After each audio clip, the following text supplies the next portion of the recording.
Dear student, आज हम लोग पढ़ेंगे ऊर्जा और ऊर्जा के टाइप और इसी के साथ साथ हम पढ़ेंगे ऊर्जा संरक्षण का नियम।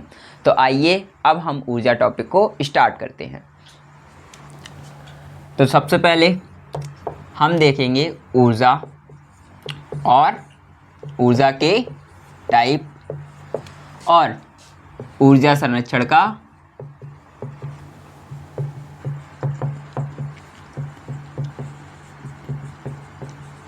नियम। ये तीन टॉपिक हो गए हमारे, फर्स्ट, सेकंड और थर्ड। तो सबसे पहले हम बात करेंगे ऊर्जा की। ऊर्जा क्या है? तो ऊर्जा क्या होती है? ऊर्जा, जिसको हम लोग इंग्लिश में बोलते हैं एनर्जी। तो किसी भी काम को करने के लिए हमारी बॉडी के पास ऊर्जा आवश्यक है। मतलब अगर हमारी बॉडी के पास ऊर्जा नहीं होगी तो हम किसी भी काम को नहीं कर पाएंगे। हाँ, वो कर सकते हैं लेकिन आसानी से नहीं कर पाएंगे। मान लो हमें किसी 50 किलो के वेट को उठाना है और हमारी बॉडी के पास उतनी ज़्यादा कैपेसिटी नहीं है, मतलब हमारी बॉडी के पास उतनी ज़्यादा क्षमता नहीं है। और क्षमता आएगी कहाँ से? जब हमारे पास एक्स्ट्रा एनर्जी होगी, जिससे कि हम उस वेट को, जो भी हमें वेट उठाना है, हम उससे ज़्यादा वेट उठा पाएँ। तो हमें उसके लिए क्या चाहिए? एक्स्ट्रा एनर्जी चाहिए। मतलब अगर आप डेली वर्क जो भी करते हो उसके लिए आपको पर्याप्त एनर्जी चाहिए होती है कि नहीं चाहिए होती है? आप खाना खाते हो, पानी पीते हो और भी एक्स्ट्रा चीज़ें खाते पीते रहते हो, तो इससे आपकी बॉडी को लगातार क्या मिलती रहती है? एनर्जी मिलती रहती है। तो एनर्जी के थ्रू ही हम क्या करते हैं? वर्क करते हैं। तो अगर बात की जाए ऊर्जा हमारा क्या होगा, तो ऊर्जा होती है हमारे कार्य करने की क्षमता।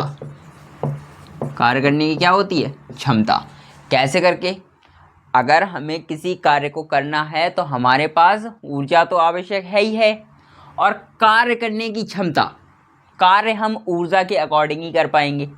जैसे कि हमें कार्य के लिए यहाँ से 2 किलोमीटर तक भागना है, तो 2 किलोमीटर भागने के लिए आपकी बॉडी के पास पर्याप्त एनर्जी होनी चाहिए कि नहीं होनी चाहिए? अगर आप बीमार पड़े हो तो कहाँ से आप वो कार्य कर पाओगे? आपसे बोले आप भागो, भाग लोगे? नहीं भाग पाओगे ना। तो कार्य करने की क्षमता हमारी क्या कहलाएगी? ऊर्जा कहलाएगी। तो इतनी बात क्लियर? कार्य करने की क्षमता ऊर्जा कहलाती है। अब बात कर लेते हैं हम किसकी? एग्जाम्पल्स। जैसे ही बात की जाए तो ऊष्मीय ऊर्जा, प्रकाश ऊर्जा, उसके बाद विद्युत ऊर्जा, उसके बाद ध्वनि ऊर्जा। तो ये हमारे क्या हो गए? एग्जाम्पल्स हो गए।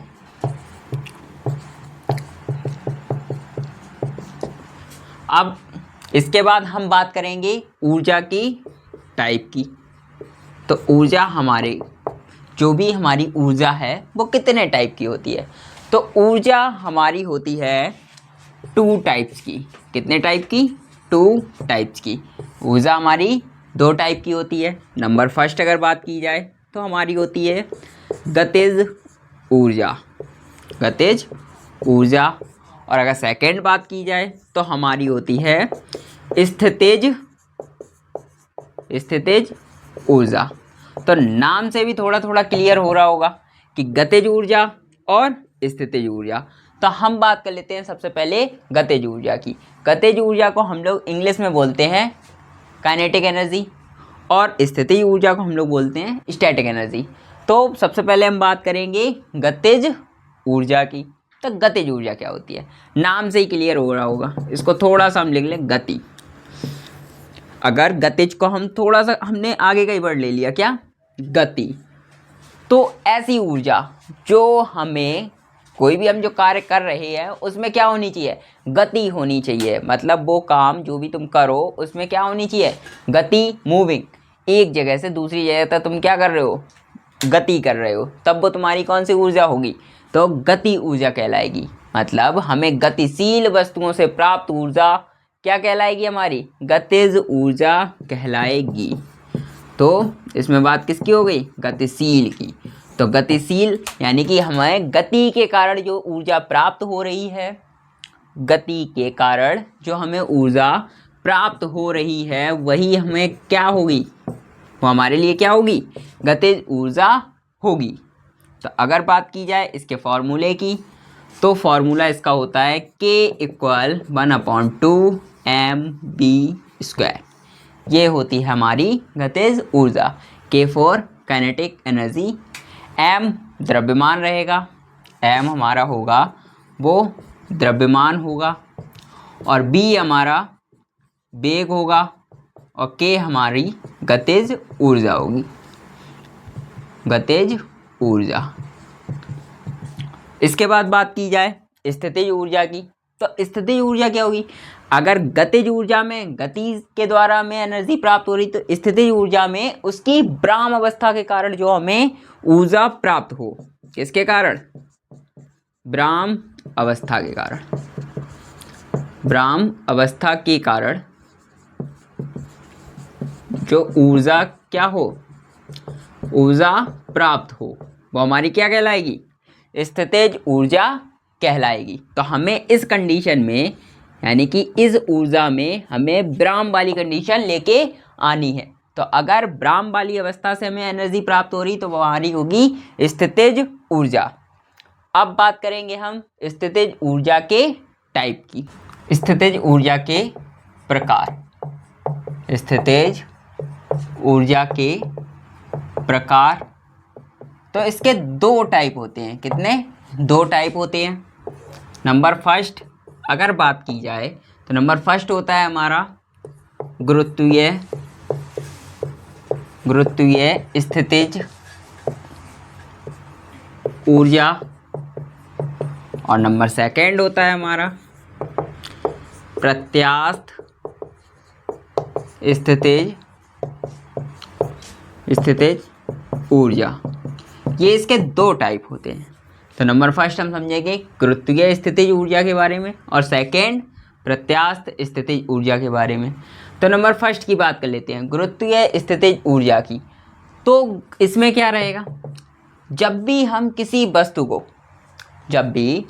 वस्तु को पृथ्वी तल की सतह से ऊपर उठाने का प्रयास करते हैं, जैसे बात कर लो कि आप ही हो और आप इस सरफेस पे लेटे हुए हो, तो आपको ऊपर उठाने का प्रयास किया जा रहा हो किसी दूसरे के द्वारा, या मान लो आपका कोई भी वेट रखा हो इस सरफेस पे और उसे आप ऊपर उठाने का प्रयास कर रहे हो, तो जो उसकी स्थिति के कारण, मतलब किसी वस्तु को अगर हम पृथ्वी की सतह से ऊपर उठा रहे हैं तो उसके गुरुत्व के कारण जो भी ऊर्जा प्राप्त होती है या उसमें जो भी ऊर्जा होती है वो हमारी कौन सी वाली ऊर्जा कहलाएगी? गुरुत्वीय स्थितिज ऊर्जा कहलाएगी।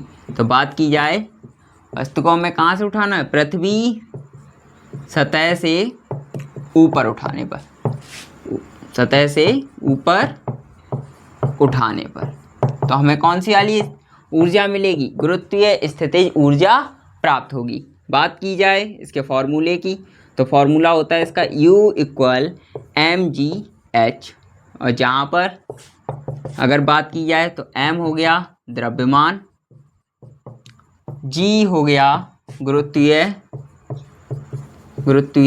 त्वरण, और h बात की जाए तो h हो गई ऊंचाई, और U तो है ही स्थितिज ऊर्जा, U स्थितिज ऊर्जा हो गया। उसके बाद बात करते हैं प्रत्यास्थ स्थितिज ऊर्जा की। तो प्रत्यास्थ क्या होता है? सबसे पहले बात करेंगे किसकी? प्रत्यास्थ की। तो प्रत्यास्थ ऐसी स्थिति होती है कि जब तक हम किसी कण, पिंड या फिर वस्तु पर हम बल लगाए रहें तब तक तो वो अपनी स्थिति को ना प्राप्त कर पाए, लेकिन जैसे ही हमने उस पर से बल हटाया वो तुरंत अपनी उसी अवस्था को प्राप्त कर ले जो उसकी अवस्था पहले थी।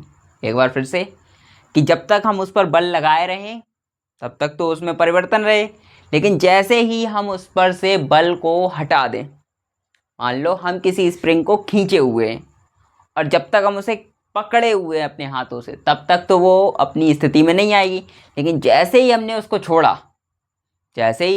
छोड़ा वो तुरंत अपनी उसी कंडीशन में आ जाएगी। सेम एग्जांपल जैसे रबड़ ले लो, तो रबड़ को जब तक हम खींचे रहते हैं तब तक तो वो अपनी स्थिति में नहीं होती, जैसे हमने उसको छोड़ा वो तुरंत सिकुड़ के नेक सी हो जाएगी, मतलब छोटी सी हो जाएगी। तो बात क्या हो गई, ये हो गई प्रत्यास्थ स्थितिज ऊर्जा की बात। तो अभी एग्जाम्पल से प्रत्यास्थ के थे, अब स्थितिज ऊर्जा की बात की जाए तो जो इसके प्रत्यास्थ के कारण, प्रत्यास्थ के कारण जो ऊर्जा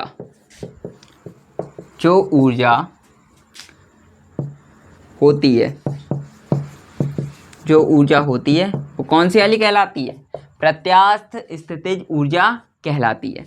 बात की जाए तो इसका फॉर्मूला रहता है U = ½ kx², ये इसका होता है फॉर्मूला।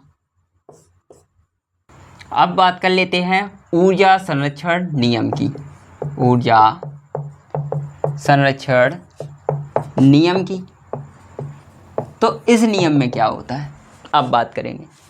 तो ऊर्जा संरक्षण का नियम है तो ऊर्जा को बचाने का, संरक्षण मतलब होता है बचाव, और वो भी बचाव किसका करना है, ऊर्जा का।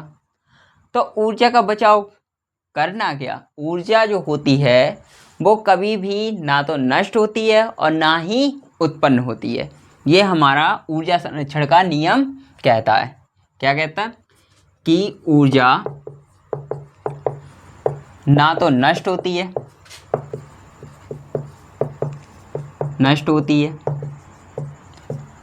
और ना ही उत्पन्न होती है, बस एक वस्तु से दूसरी वस्तु में ट्रांसफ़र की जाती है। फॉर एग्जाम्पल बात की जाए तो ट्रीज़ को ले लो सबसे पहले। तो ट्रीज़ क्या करते हैं, ऊर्जा लेते हैं ना, ट्री जो होते हैं वो ऊर्जा लेते हैं सन से और नीचे हमारी सॉइल से। तो सॉइल से एनर्जी लेते हैं और हमारी प्रकाश से भी एनर्जी लेते हैं। तो वो प्रकाश एनर्जी को किस में बदल देते हैं, ग्रोथ एनर्जी में। वो उसी के कारण डेवलपमेंट हो पाते हैं, मतलब पेड़ बढ़ पाते हैं। अब वो एनर्जी वो चेंज कर देते हैं अपनी डेवलपमेंट में। अब उसके बाद वो एनर्जी हमें मिलती है फ्रूट के रूप में। अब वो वाली एनर्जी हम लोग खाते हैं तो हमें एनर्जी मिलती है अपनी बॉडी को ग्रो करने में। अब इस टाइप से ही एनर्जी का क्या हुआ, ये ट्रांसफ़र हुआ। एनर्जी ना तो देखो नष्ट हुई और ना ही उत्पन्न हुई, एनर्जी केवल और केवल एक जगह से या एक व्यक्ति से दूसरे में ट्रांसफ़र हुई। यहाँ पर व्यक्ति भी हो सकता है, वस्तुएं भी हो सकती हैं, या फिर और भी बहुत सारी चीज़ें हो सकती हैं। तो ऊर्जा संरक्षण का नियम यही कहता है कि ऊर्जा ना तो नष्ट की जाती है और ना ही उत्पन्न की जाती है, केवल एक वस्तु से दूसरी वस्तु में ट्रांसफ़र की जाती है। तो यही होता है हमारा ऊर्जा संरक्षण का नियम।